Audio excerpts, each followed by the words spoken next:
podcasts da Rádio Bandeirantes. Brasil com Z. Brasil com Z.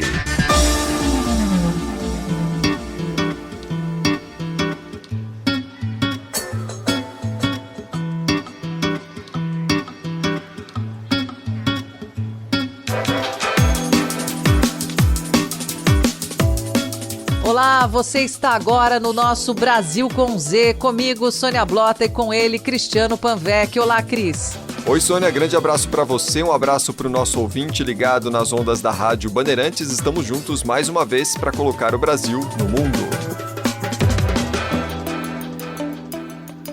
5G. Você já ouviu falar ou estudou sobre isso? Aguarda ansiosamente. E por quê?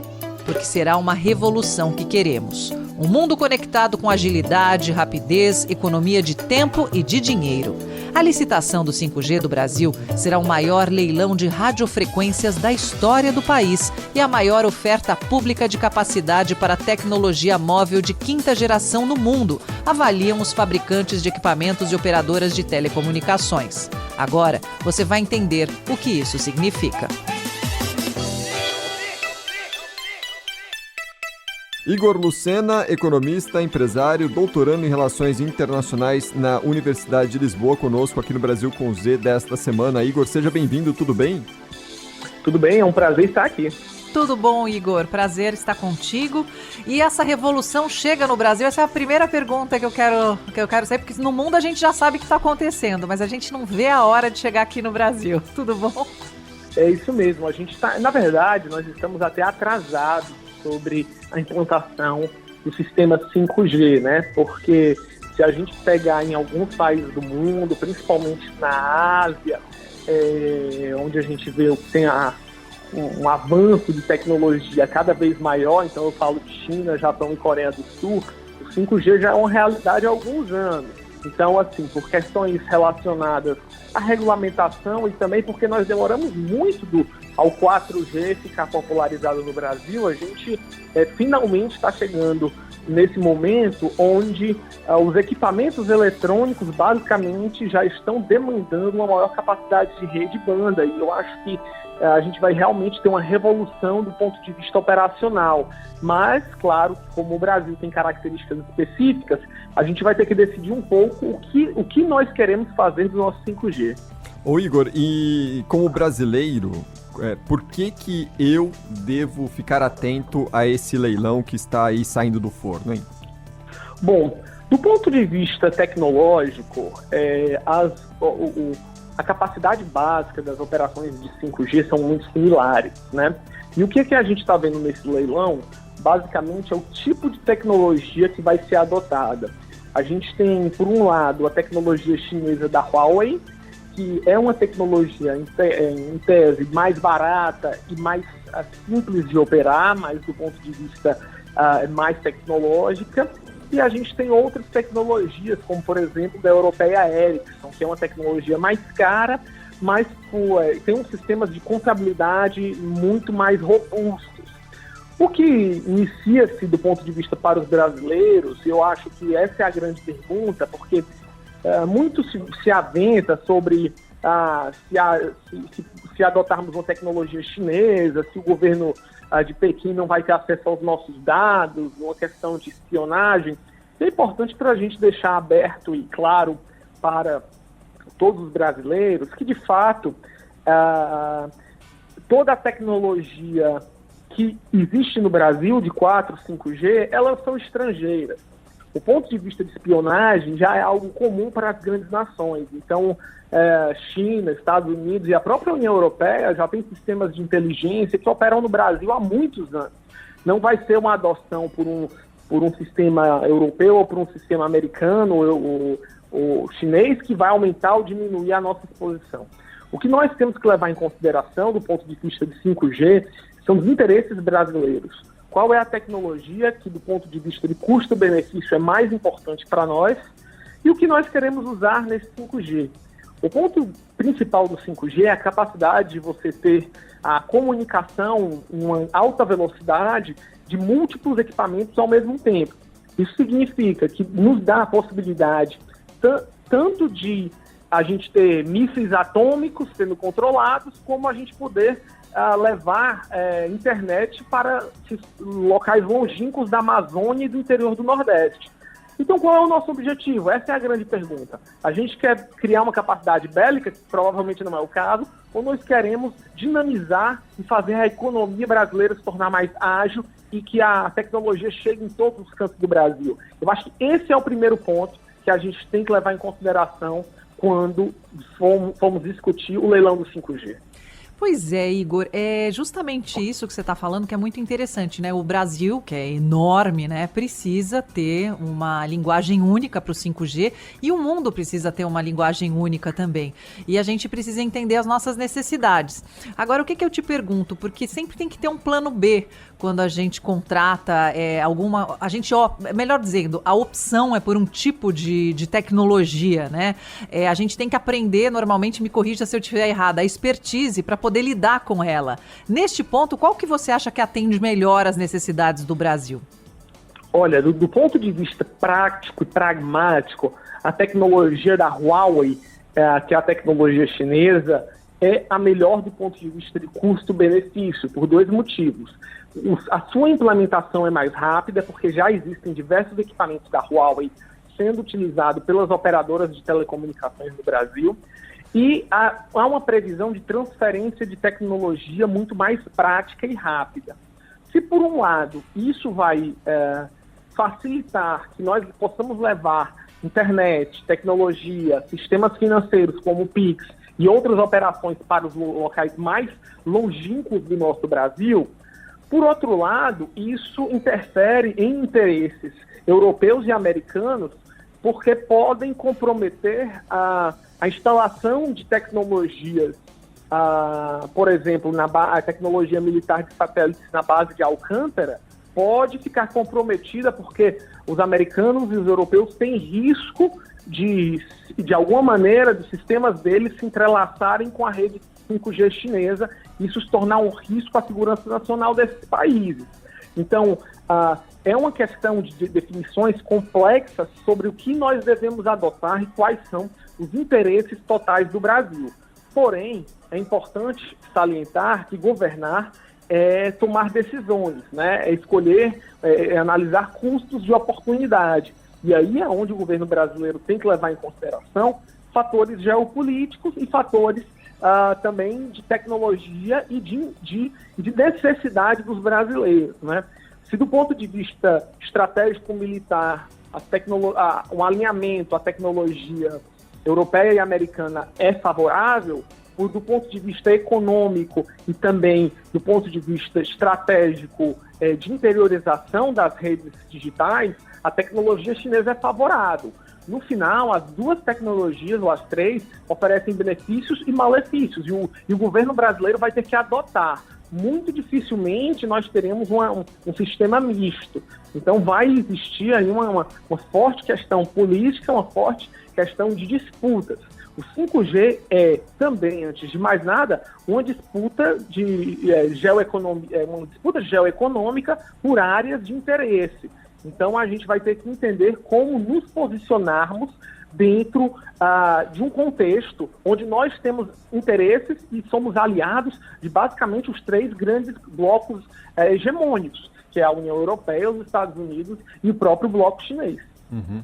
Bom, essa disputa de bastidores, certamente ela vai acontecer até a hora que aquele martelinho fizer o barulhinho, né, na madeira e o leilão tiver sacramentado. Agora, Igor, batido o leilão, em quanto tempo a gente vai começar a ver aqui no Brasil avanços que outras partes do mundo já observam? E o que o mundo já observa que a gente vai passar a ter no Brasil com essa mudança do 4 para o 5G?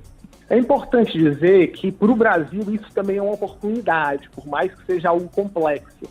Por um motivo muito simples, esses blocos de interesses, esses agentes internacionais vão tentar barganhar até o último momento para ver a expansão das suas tecnologias. Então o Brasil poderá utilizar-se desses movimentos. Já existe um movimento claro do governo americano de colocar o Brasil como um aliado estratégico da OTAN, que abriria espaço para a compra de equipamentos militares e tecnológicos que hoje nós não temos acesso. E, obviamente, a China também deve abrir as portas e a própria União Europeia deve facilitar o acordo com o Mercosul em troca da adoção do sistema deles. O Brasil terá que tornar-se mais efetivo e conseguir barganhar mais dentro dessa negociação. Mas quando a gente fala de implementação, há uma diferença fundamental desse leilão, que não é apenas o aporte de recursos que as operadoras vão fazer.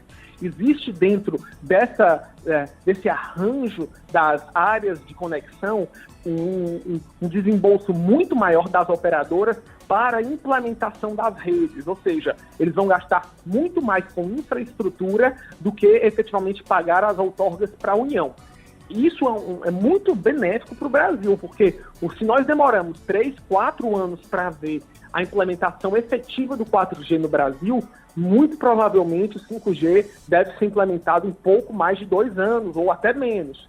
Isso significa que se nós não tivermos outra pandemia que faça uma disrupção das cadeias produtivas, como a gente está vendo infelizmente agora, será muito mais rápido. O 5G está acessível não só nas grandes capitais do Brasil, mas principalmente nos locais de interiores, nas regiões que são zonas de sombra que não têm redes, e principalmente no interior amazônico. É importante lembrar também que isso vai dar um impulso muito grande na indústria de infraestrutura brasileira, voltada para não só microchips, mas antenas, redes, cabos, e toda uma rede de processadores no Brasil e no exterior que vai ser necessária para cobrir a grande parte do continente, dado as dimensões continentais.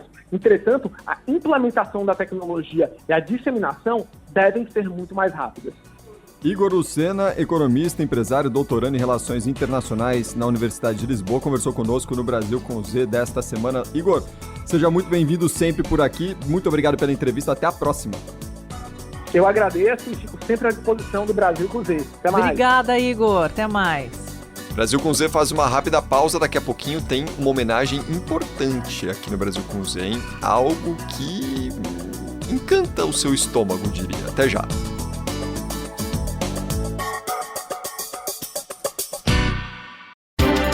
Na Bandeirantes, Brasil com Z.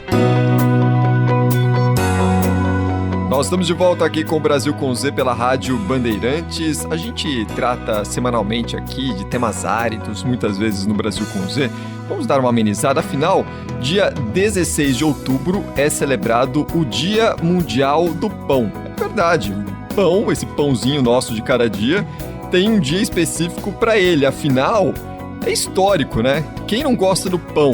Em que lugar do mundo não tem um pão? Então, temos que celebrar, sim, o Dia do Pão, e esse alimento tão importante é lembrado neste dia 16 de outubro. E justamente para a gente falar um pouquinho sobre essa história do pão e a importância do pão para a humanidade, né? Não só aqui no Brasil, longe de nós tratarmos dessa forma, é uma questão mundial. Nós convidamos para o programa de hoje o Augusto César, ele que é historiador, autor de livros que falam sobre o pão, né, Augusto? Seja bem-vindo aqui ao Brasil com Z.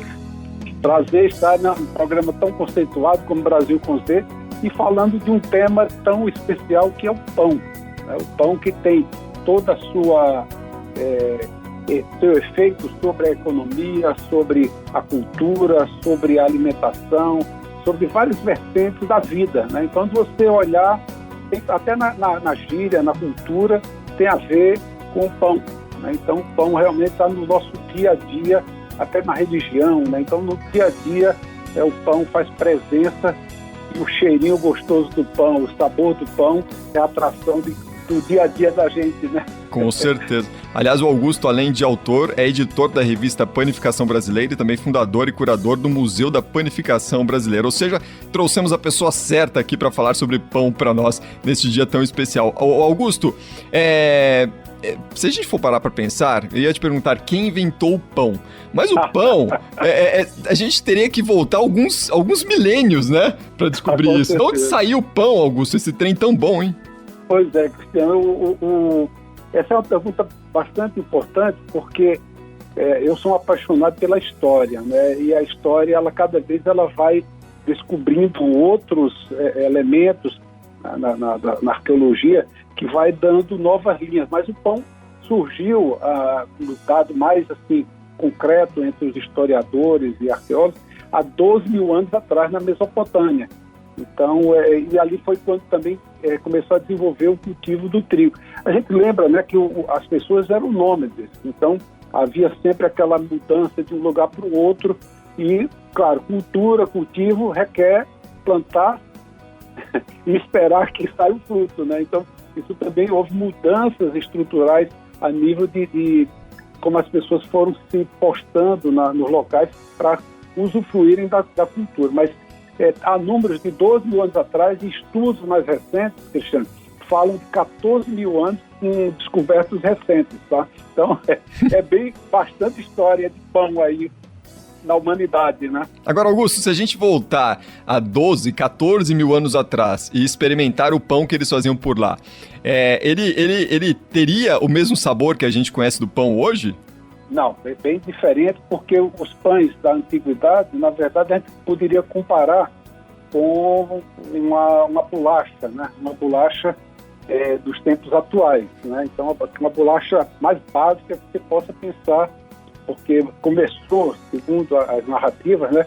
Começou com uma massa misturada de grãos posta em cima de pedras quentes que ali viraram um biscoito, né? Então, é chamado aquilo já de pão.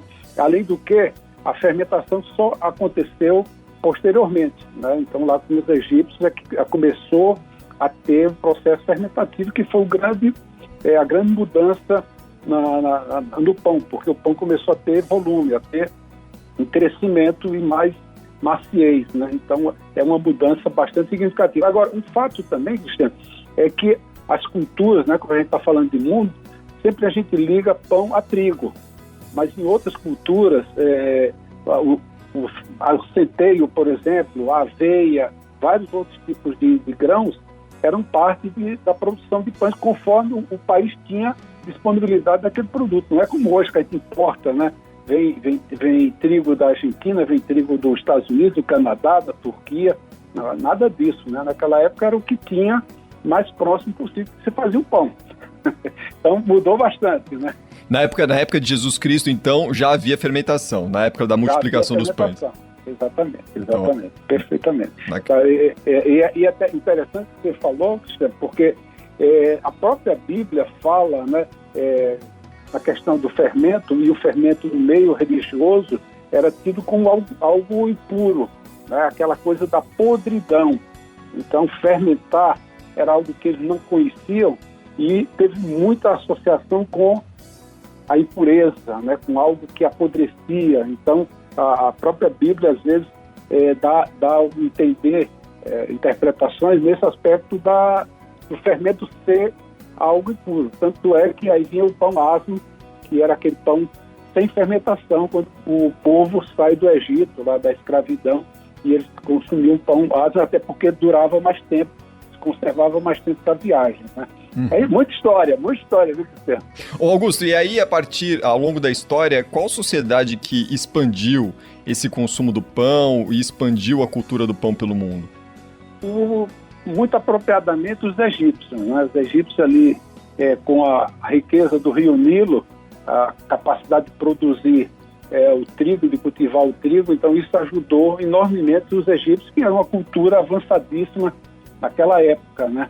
E posteriormente, com o Império Romano se expandindo até o Egito, inclusive, né? O Egito passou a ser, vamos chamar assim, dominado, colonizado pelo Império Romano, que foi o grande propagador ali para outras regiões. Mas o ponto de partida, a gente pode considerar realmente aquela região ali do Egito, já desse pão, que também eles eram ricos também em fazer bebida fermentada, então as duas coisas se juntaram muito bem, né? Uhum. Como que chega o pão aqui no Brasil, Augusto? Pois é, aí é uma história também boa, né?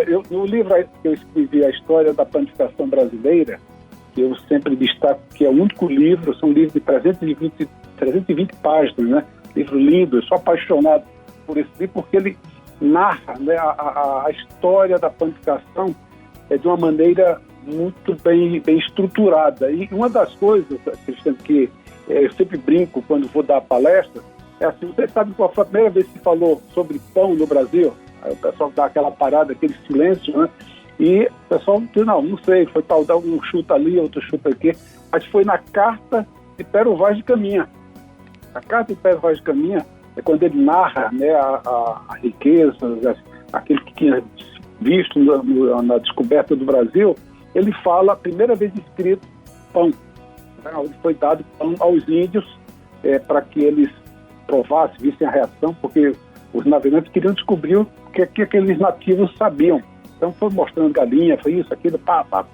E aí deram pão. E os índios não estavam acostumados com aquele produto, comeram e jogaram fora. Não sei se com medo de envenenamento, com medo de não gostar do sabor, mas jogaram fora.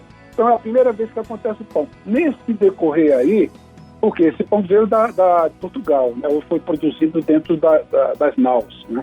Mas o pão do Brasil evoluiu muito lentamente junto com a história de colonização do Brasil, que foi muito lenta, né? A gente lembra um pouco das aulas de história, sabe que o Brasil foi deixado de lado por Portugal por muito tempo.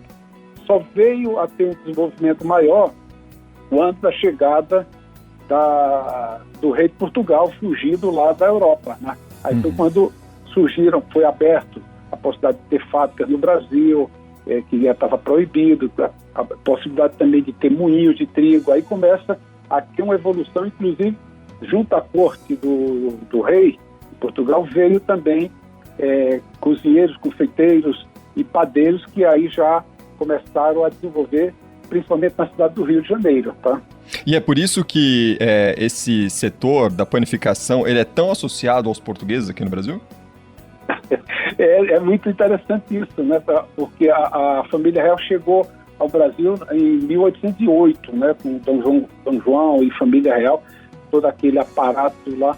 E é interessante também, porque quem basicamente fornecia muita coisa para cá, para o Brasil, eram os ingleses, né? E a gente foi tendo algumas invasões de franceses aqui e ali. Então, eu falo no livro que são pequenos pedaços de história que a gente não sabe exatamente aonde a evolução foi se dando, porque tudo era muito distante, né? Mas os franceses foram invadindo, tivemos também holandeses pintando por aqui. Cada um desses deixou uma contribuição de pão, né? Mas foi efetivamente com a chegada da família real que a coisa progrediu, a coisa evoluiu, porque começou a ter moinho daqui. Só para um detalhe, você ter ideia, já havia plantação de trigo no Brasil, e há registros históricos, inclusive, hoje está uma questão, tem trigo agora no Nordeste. Já existia trigo em cidades como Campina Grande, na Paraíba, no século XIX. Há registros históricos no século XIX, em Garanhuns, em Pernambuco, no século XIX. Então, não há novidade. Quando o pessoal fala, agora tem trigo na Bahia, agora estão plantando trigo lá no Ceará. Já tinha, meu irmão, já tinha, querido. É a história rica, né, de detalhes. E aí, tudo isso foi evoluindo junto com a evolução que o país passou a ter a partir do século XIX. Nós estamos conversando aqui no Brasil com Z pela Rádio Bandeirantes com o historiador Augusto César, ele que é autor do livro História da Panificação Brasileira, também editor da revista Panificação Brasileira, fundador, curador do Museu da Panificação Brasileira. Augusto, me diz uma coisa, por que o pão francês é o mais consumido do Brasil e o pão francês não existe na França? Você tem que trazer essa discussão, né? Não tem como fugir, né? Não, legal. Ela sempre tem essa questão muito interessante, né? E um desses registros lá da época de Brest, que ele fala sobre alguns quadros da época, né? E ele mostra lá uma das poucos registros que a gente tem de moinho, de padaria, é dele, né? Esse francês que veio para o Brasil junto com a família real e fez pinturas aí registrando, vamos dizer assim, dia a dia, né? E tem um texto que fala que um dos franceses falando assim, esse pão aqui no Rio é muito ruim, é muito branco, né? E já é uma narrativa bastante interessante assim, de uma diferença do pão que havia entre Brasil e França, né? Agora, o detalhe que acontece, nós temos fases diferentes aí. Primeiro que assim, esse pão francês que nós temos que era 50 gramas, agora não é vendido mais na unidade, né? É vendido no quilo. Ele passou no Brasil, começava com fermentações mais longas, que tinha uma casca mais grossa, que tinha um miolo mais úmido, tal qual o pão na França, mas não igual, tá? Então, tal qual na França, mas não igual. Só que o processo foi sendo mudado com o uso de maquinários de velocidade mais rápida, com o uso de aditivos que foram sendo colocados na massa, que deixavam essa massa muito crocante, sem aquela casca grossa que tinha. Então, ou seja, começamos com algo bem diferente da França, depois melhorou com as fermentações longas, mas eram pães de filão, mais parecido com casca grossa e miolo mais úmido como da França. Depois começou a se alterar, aí com a chegada de produtos adicionados na farinha, começou a ter esse pão muito crocante e muito crescido, totalmente diferente do pão francês. Detalhe, agora estamos voltando com essa onda toda de pães de fermentação natural, estamos voltando a um produto mais próximo do produto francês. Uhum. Mas veja só, a França não tem pão pequeno, tá? Esse pão que a gente fala unitário, né? Um pãozinho, me dê um pãozinho francês, isso não existe lá. Uhum. Lá os pães são basicamente a baguete e outros menores, tipo uma baguete menor. Aonde tem um pão parecido com o pão francês nosso, só para fechar, é na Inglaterra. Na Inglaterra tem um pão parecido, mas não tem esse corte que nós temos na parte superior, que a gente chama de pestana, né? Uhum, uhum. O Augusto, você falava sobre esses pães de fermentação natural, eu tô virando fã desse pão, porque é muito bom, é bom demais, até saliva a boca você falando. Tem algum pão que você gosta mais? Eu sou um fã do ciabatta, fã do ciabatta. Agora, veja só, eu sou também um crítico, né, Cristiano, da questão da qualidade dos pães. Porque, infelizmente, o próprio pão francês nosso, né, o pão francês feito no Brasil, ele vem sofrendo uma degradação tremenda, né? Hoje você vai numa padaria, dificilmente você encontra um pão bem assado, um pão crocante. Só para você ter uma ideia, o pão francês é um pão de consumo rápido. Ele não é um consumo para o dia seguinte. E aí começou a se fazer pão francês muito pouco assado. Então você chega em padaria, você diz assim, me dá um pão francês branco, mais claro, um pão francês moreninho, então mais assado. E não existe.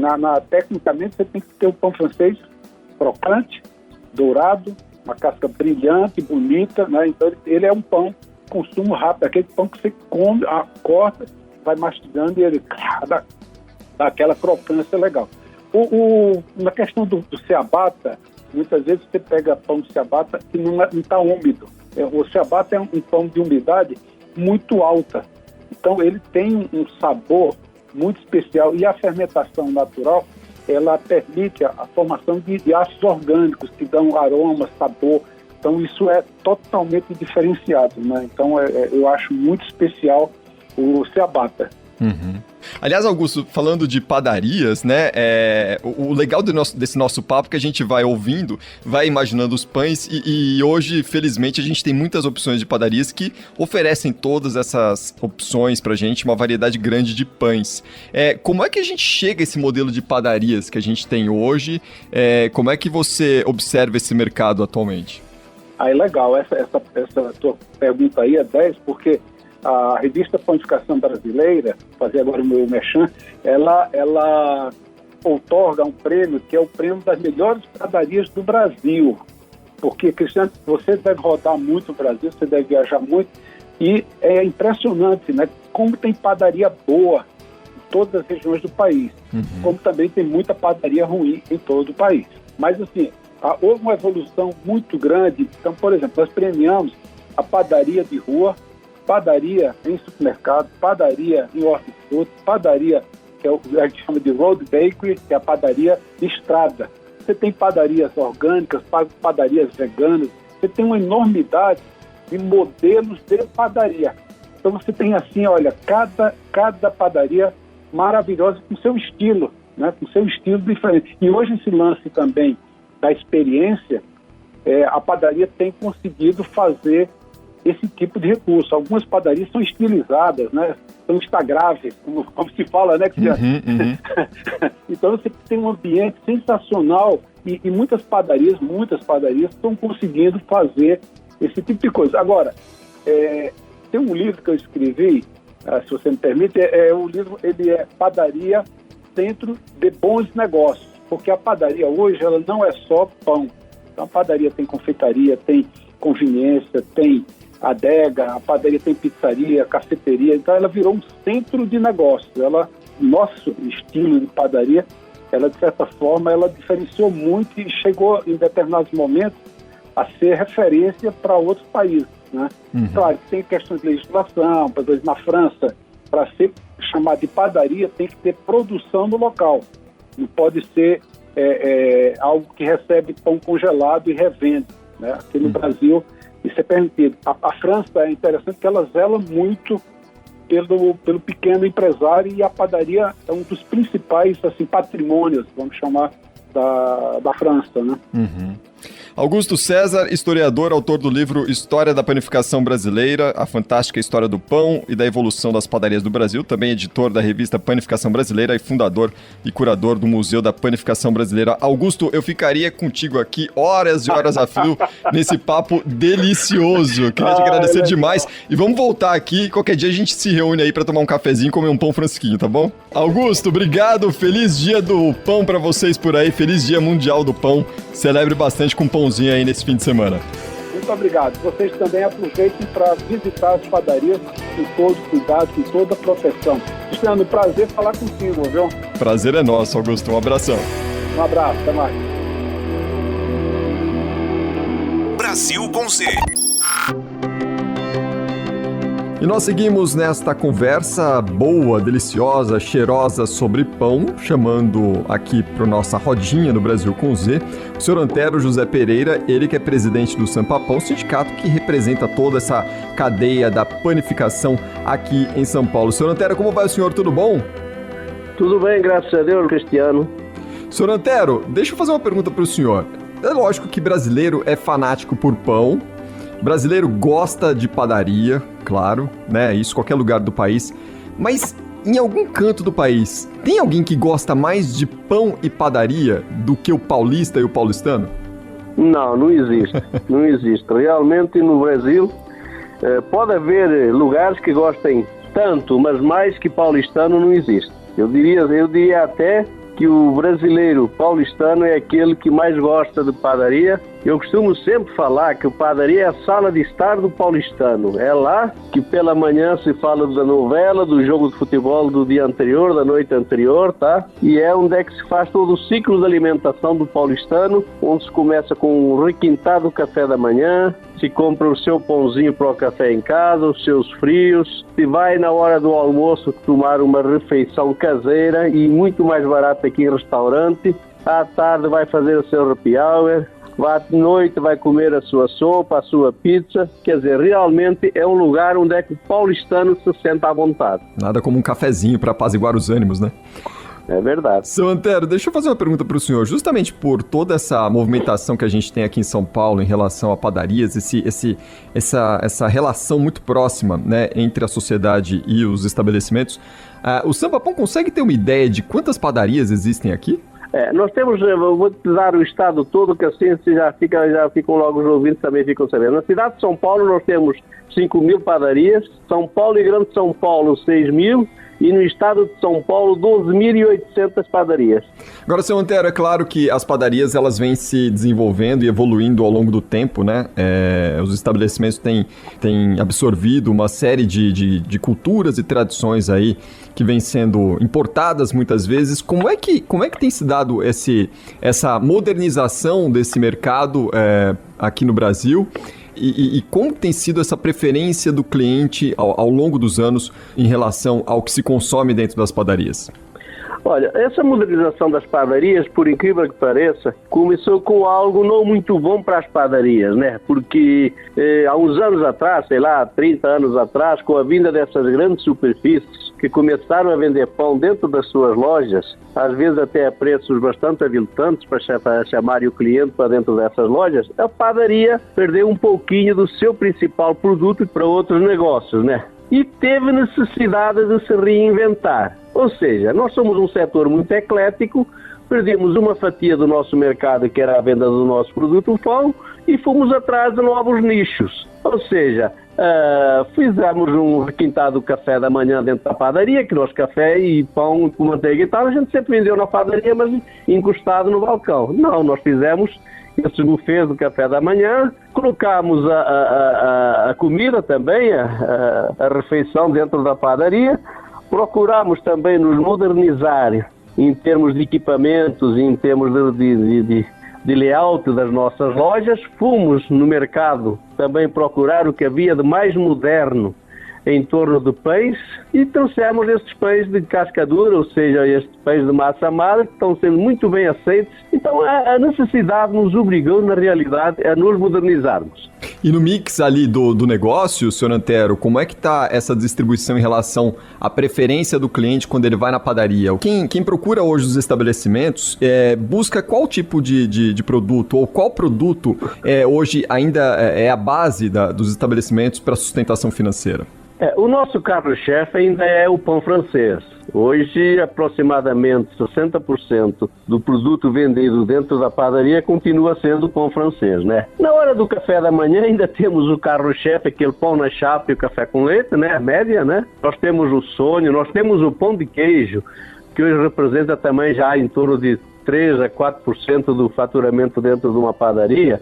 Quer dizer, nós temos diversos nichos lá dentro. E assim como temos também, e temos a comida também, que a gente, hoje qualquer padaria que se reinventa, que se reforma ou que se monta de novo, certamente o restaurante também já leva uma fatia boa do seu faturamento, em torno de 10 a 15% também. Além, claro, também procura embutidos, procura etc. Até um pouco de mercearia também, né? Mas o produto principal ainda é o pão francês. O senhor falou justamente sobre ampliar o leque um mix, né, de produtos à disposição ali dos clientes, senhor Antero. Existe alguma influência ou o setor tem buscado alguma influência em outro país, trazendo para cá experiências nessa indústria da panificação que a gente não tinha? Como que tem sido essa importação também de um pouco dessa cultura da panificação aqui para nós nos últimos anos, hein?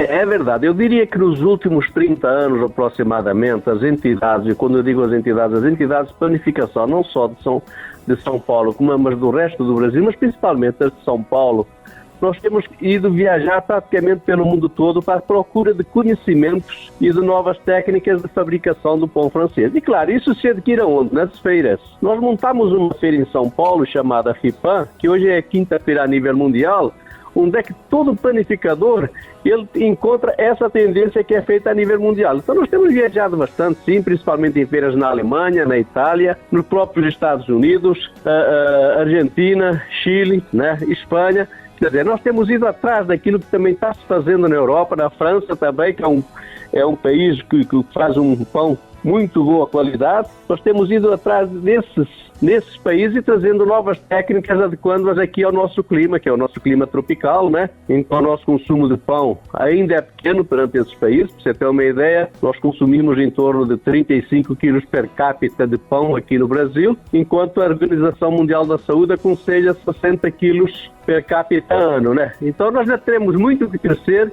E nós temos ido, sim, atrás dessas novas técnicas, fazendo intercâmbio nas nossas escolas com técnicos internacionais e estamos, pouco a pouco, tentando fazer com que a população também experimente novos tipos de pães que hoje acha à vontade em qualquer padaria. Senhor Antero José Pereira, presidente do Sampa Pão, conversou conosco aqui no Brasil com Z pela Rádio Bandeirantes. Senhor Antero, obrigado mais uma vez pela atenção conosco. Boa sorte para os senhores por aí. Obrigado, Cristiano. Eu que agradeço poder falar um pouquinho do nosso setor para os ouvintes da Rádio Bandeirantes. E esse papo sobre pão tá bom demais aqui no Brasil com Z. Daqui a pouquinho a gente continua falando sobre o assunto com Paralelo 49. Até já!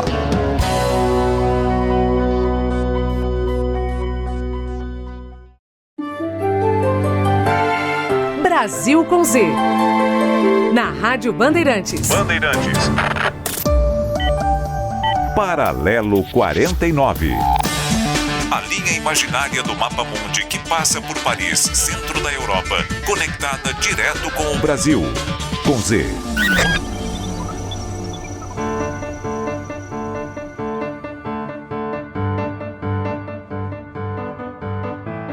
E no nosso Paralelo 49, o quadro dos brasileiros que inspiram pelo mundo, nós vamos conversar com o Fernando de Oliveira, que é um chefe de padaria. O Fernando tem a Escola do Pão e também uma loja onde todos podem degustar as delícias que o Fernando faz com toda a sua equipe. Fernando, seja muito bem-vindo ao Paralelo 49 aqui no nosso Brasil com Z.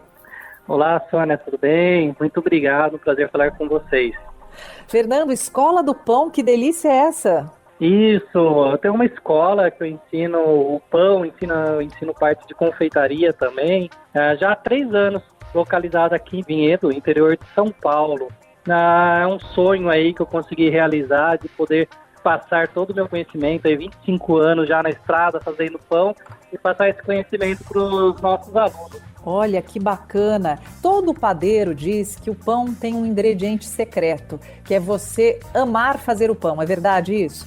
Exato. Eu acho que para você estar na área de panificação, você precisa gostar muito, porque é uma profissão cansativa. Você trabalha sábado, você trabalha domingo, você trabalha mais de 10 horas por dia, é um trabalho que você fica em pé. Então, se você não amar tudo isso, você acaba desistindo. Então, para os alunos que são novos, eu sempre falo, olha, precisa gostar muito do que você faz, colocar amor ali na ponta dos dedos. Como é que você passa isso? Eu sei que a gente tem poucos minutos para explicar, mas é muito interessante esse universo. Porque quem não gosta de pão, né, Fernando? E como é que você passa o truque? Como é que a pessoa...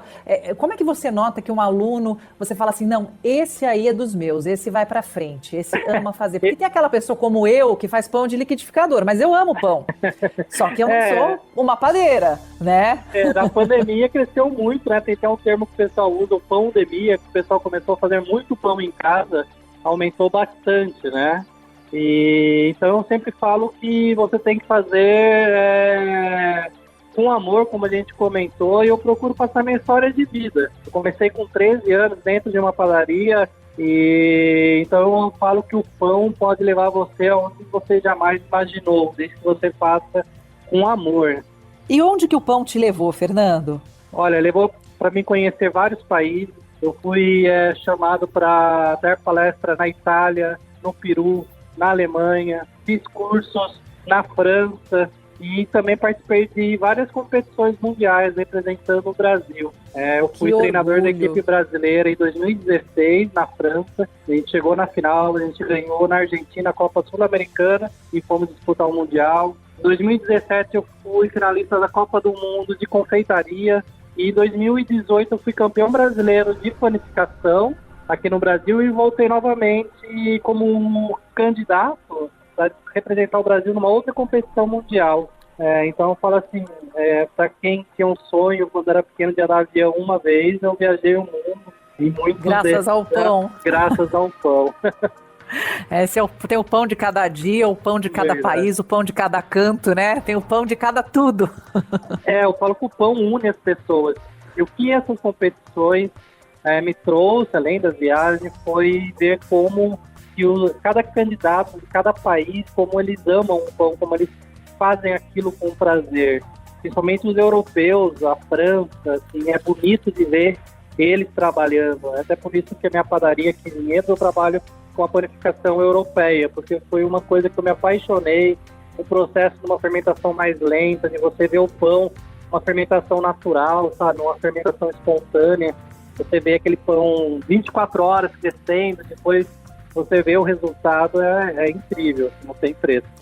Olha, eu vivi na França muito tempo, É maravilhoso, o conceito de pão é absolutamente incrível, mas Sim. eu senti a falta do nosso conceito de pão também. Então a gente pode dizer que se o pão fosse um mapa mundi, cada pedacinho pode ter uma característica e imprimir sua identidade? Cada país tem, né, a sua característica. O que vem mudando no Brasil é essa questão de respeitar mais os ingredientes. O Brasil, por muito tempo, a gente acabou tendo matéria-prima muito barata. Eu sempre falo que o erro foi nosso, porque a gente sempre procurou pão por preço, então pela qualidade. Eu vou naquela padaria porque tem um pão francês mais barato, eu vou no supermercado. Na França, né, você morou, você viu como tem prêmio de melhor baguete. E quem ganha o primeiro prêmio vai ser o padeiro do presidente. É uma honra exatamente. Na França. Então, assim, como eles tratam a farinha, que tem que ser uma farinha orgânica, uma farinha que tem um teor de cinzas, né? Esse teor de cinza vai definir que é uma farinha um pouquinho mais integral, por ser o pão do dia a dia, que faz que esse pão seja um alimento nutritivo, porque a gente precisa também pensar que o pão, ele alimenta o mundo, então esse pão, ele precisa ser nutritivo. Então a gente precisa pensar no tipo da farinha. E eu penso muito nisso, então eu uso farinha francesa, farinha alemã, farinha italiana, não porque eu gosto de pagar mais caro, é porque a qualidade é melhor e os meus clientes vão sentir isso no dia a dia, tendo um pão mais leve, uma digestibilidade melhor. Pois é, dizem que o grande pecado do pão é o bromato de potássio, é verdade?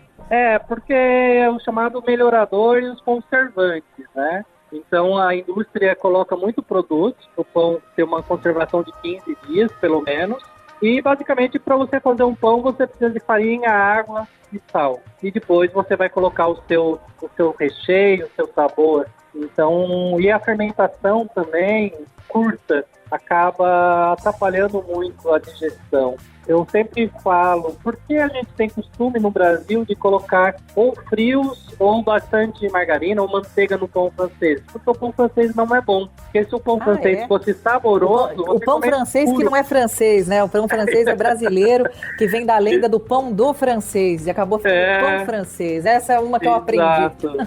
O pão muito branco, né? Aqui no Brasil a gente tem costume de comer o pão muito branco, acaba sendo um pão que não terminou o seu assamento. Eu sofro muito aqui na padaria porque eu tiro os pães como é na Europa, mais moreninhos, né? E aqui os clientes, tem clientes que brigam comigo, porque eles acham que está queimado. Mas eu falo que eu estou educando eles a comer um pão de qualidade. Então eu falo, às vezes eu dou a baguete, sabe? Alguns clientes sempre vêm procurar um pão mais branquinho, eu falo, leva essa aqui mais douradinha, você vai ver como no fim do dia ela vai estar crocante, saborosa. E aí eles levam, eles voltam. Que eu já tô. Você tá falando isso, você já me vendeu o pão agora. Agora eu preciso até vinhedo. Ô, Fernanda, me conta uma coisa também. A gente pode dizer que hoje o pão tá mais democrático? Por que eu tô te perguntando isso? Porque hoje, quem tem doença celíaca, quem não pode com determinados ingredientes, existe um pão para essa pessoa. É verdade ou eu tô falando besteira? Sim, é que a pessoa que é celíaca, ela não pode nada com trigo. Com glúten, então, né? Então nada com glúten. Então esse pão, ele tem que ser a base de farinha de arroz, amêndoas. E na minha padaria eu não posso vender para o meu cliente para uma pessoa celíaca, porque a própria padaria já está contaminada com trigo. Então eu teria que ter uma produção isso totalmente na independente. França existe isso. A padaria que é contaminada, entre aspas, e não contaminada. Tem que ter essa divisão muito clara. E o que eu ofereço na minha padaria, eu ofereço pães com um teor de glúten menor, porque a gente tem hoje a farinha espelta. A farinha espelta, para você ter uma ideia, é um trigo que não foi mudado geneticamente. Então, o glúten dele acaba sendo 3 vezes mais fraco do que um pão com farinha de trigo normal. Então, para uma pessoa que tem algum problema, não celíaca, mas que o médico pediu para parar de comer pão porque estava fazendo algum mal, esse tipo de pão às vezes serve. E assim, o que você espera assim, dessa profissão no Brasil? Você que percorreu o mundo, como é que você avalia hoje, para a gente fechar a nossa entrevista, a profissão do padeiro no Brasil? Que nem na minha escola, para você ter uma ideia, eu recebo médico, eu recebo dentista, eu recebo engenheiro, cirurgião plástico, pessoas que trocaram a profissão para ser padeiro, porque eles falam que são pessoas felizes. O meu próprio padeiro aqui, o Emiliano, ele era professor, ele trocou a profissão de mais de 10 anos para virar padeiro, porque ele fala que ele é feliz. Então, quando eu comecei, você falar ser padeiro era meio que um subemprego, era meio um preconceito, como as pessoas falavam, vai ser como se fosse um pedreiro, uma pessoa de limpeza. Eu acho que toda profissão... Isso que você está falando é muito importante, viu, Fernando? Porque aqui, inclusive, quando as pessoas são padeiras e com excelência, elas colocavam um nome tipo chefe pâtissier, alguma coisa assim, estrangeira. E por que não padeiro? Não, padeiro é uma profissão que dá orgulho. Eu acho que você está totalmente correto nisso. Eu acho que hoje, assim, vem mudando com essa procura pela nossa profissão, com os home bakers, né, que são pessoas que fazem um pão em casa, com as padarias artesanais, valorizou muito a nossa profissão. Eu já era Inclusive, é uma profissão que passa de pai para filho, né, Fernando? Na Europa é muito comum isso. Aqui no Brasil nem tanto. Aqui no Brasil era assim, você vai estudar, você não vai ser padeiro. Hoje está mudando, hoje já tem donos de padaria mandando seus filhos fazer curso para aprender, porque falaram, não, isso aqui vai ser sua profissão, vai ser sua essa padaria, porque na Europa, para você ser dono de padaria, você precisa estudar, você precisa ter um diploma do governo, senão você não pode ter sua padaria se você não tem um certificado. É verdade. Então, olha, eu conversei, ouvintes queridos, com o Fernando de Oliveira, padeiro com P maiúsculo, um brasileiro que orgulha pelo mundo. Fernando, foi um prazer conversar com você aqui no Paralelo 49, no nosso Brasil com Z. Obrigado, o prazer foi meu. Um abraço a todos. E agora, no nosso quadro dos brasileiros que orgulham pelo mundo, eu tenho o prazer de conversar com a Cláudia de Diego, que tem uma padaria, pessoal, sabe aonde? Em Londres. Cláudia, seja muito bem-vinda aqui no nosso Brasil com Z, no Paralelo 49. Tudo bom?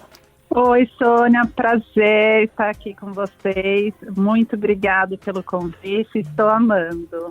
E me conta, Padoca Bakery, que chique! Isso, é a padaria paulista em Londres. A gente tenta trazer um saborzinho do Brasil diretamente aqui para Londres. E o que eles acham? Me conta tudo. Porque a gente temos uma arte própria, né? Nós fazemos pão, a gente pode se colocar entre os melhores do mundo que fazem pão, não? Claro, claro. Foi bem difícil, sabe, Sônia, pra gente, na verdade, no começo, porque a gente queria trazer aquele sabor, o pãozinho francês daí do Brasil pra cá, né? E até a gente achar a nossa própria receita foi um pouquinho difícil, sabe? Mas a gente conseguiu e, assim, tá até superando, assim, as nossas expectativas quanto ao sabor, a textura, porque tá bem parecido mesmo com o nosso pãozinho francês aí do Brasil. Que delícia! Me fala qual foi o principal desafio. É isso que eu queria saber. O principal desafio é esse, Cláudia? Foram muitos os desafios, na verdade, né? Porque quando a gente pensou em fazer o pão francês, a gente não imaginávamos que teria tanta dificuldade. Por quê? Porque, na verdade, o pão francês é um pão, assim, que a gente pode considerar de nutrientes mais baixos, mais, como posso falar, mais pobres, né? Porque é um pão super fácil de se fazer. Como que a gente vai fazer ter esse sabor aqui, né? Eu falo no sentido dos nutrientes, porque a farinha daqui ela é muito rica, né? Então foi um desafio a gente achar o tipo da farinha, o tipo da temperatura, porque aqui, além de tudo, a gente pode falar que o clima interfere muito, então não é só os ingredientes do pão, mas sim o clima, o forno, a temperatura, são alguns desafios que a gente teve que superar durante essa trajetória. Ô, Cláudia, e sem preconceito, eu acho a comida aí do Reino Unido um pouco complicada, né? Se é que você me entende. Você trouxe também aí coisas muito gostosas aí para os ingleses, para os britânicos, melhor dizendo, não? Sim.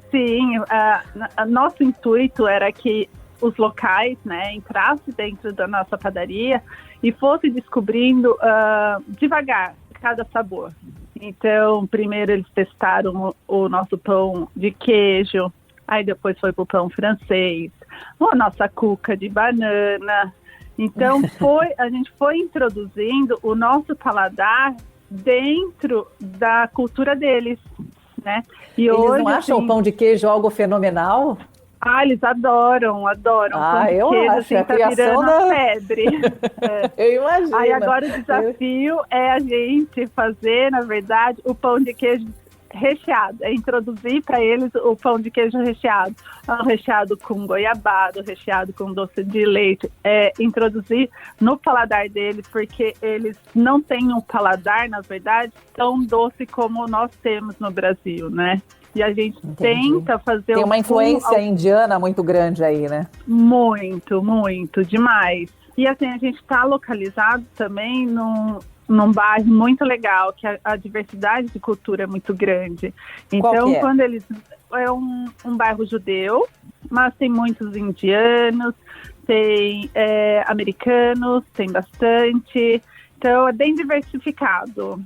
Que bacana. Tá. 4 ou 5 paradas de metrô de Westminster, por exemplo, né? Que é do Big Ben. Nossa, é muito bem localizado, localizado. É, super bem. Então, muitos turistas vêm até a nossa loja por pura recomendação, sabe? Do boca a boca. Ali tem uma padaria brasileira, ou viu no Google, ou na nossa própria página do Instagram mesmo. A gente a gente traz para dentro da padoca sabe aquele atendimento do balcão da padaria aí de São Paulo, por exemplo? Sei. Olha, não existe nenhum lugar no mundo que atenda em padaria como São Paulo. Isso eu posso falar.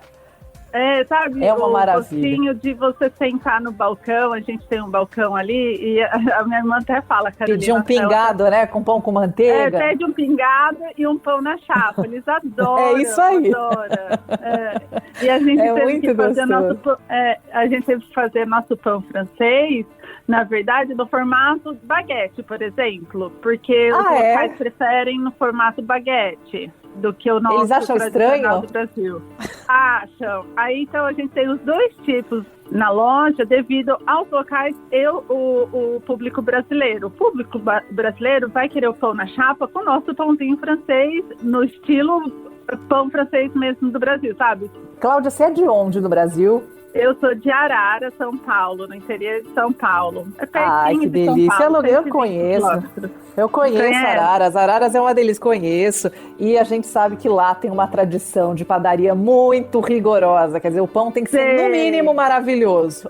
Tem. Sempre tem uma referência, né? Cláudia de Diego, eu tive o prazer de conversar com a Cláudia, que é padeira, dona da Padoca Bakery, uma padaria tipicamente brasileira em Londres. Ainda vou te visitar, Cláudia. Um grande beijo para você e obrigada por participar do Paralelo 49 aqui dentro do nosso Brasil com Z. Muito obrigada, Sônia, pelo convite. Foi um prazer e assim, me deixou com mais saudade de visitar o Brasil, né? Mas você é sempre bem-vinda aqui. Agora tá passando tudo, logo você tá aqui visitando sua família, se Deus quiser. Tomara. A gente agora parece que as nossas fronteiras estão abertas novamente, né? Aí vamos ver se a gente consegue voltar, retornar ao Brasil e ver os familiares. Paralelo 49.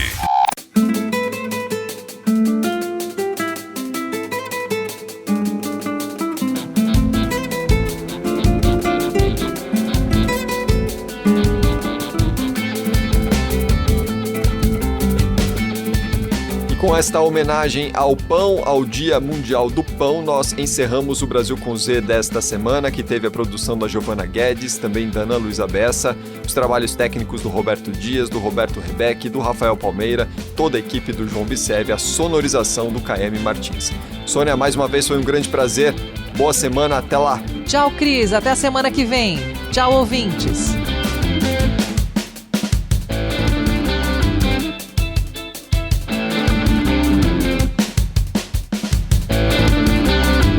Termina aqui. Brasil com Z. Na Rádio Bandeirantes.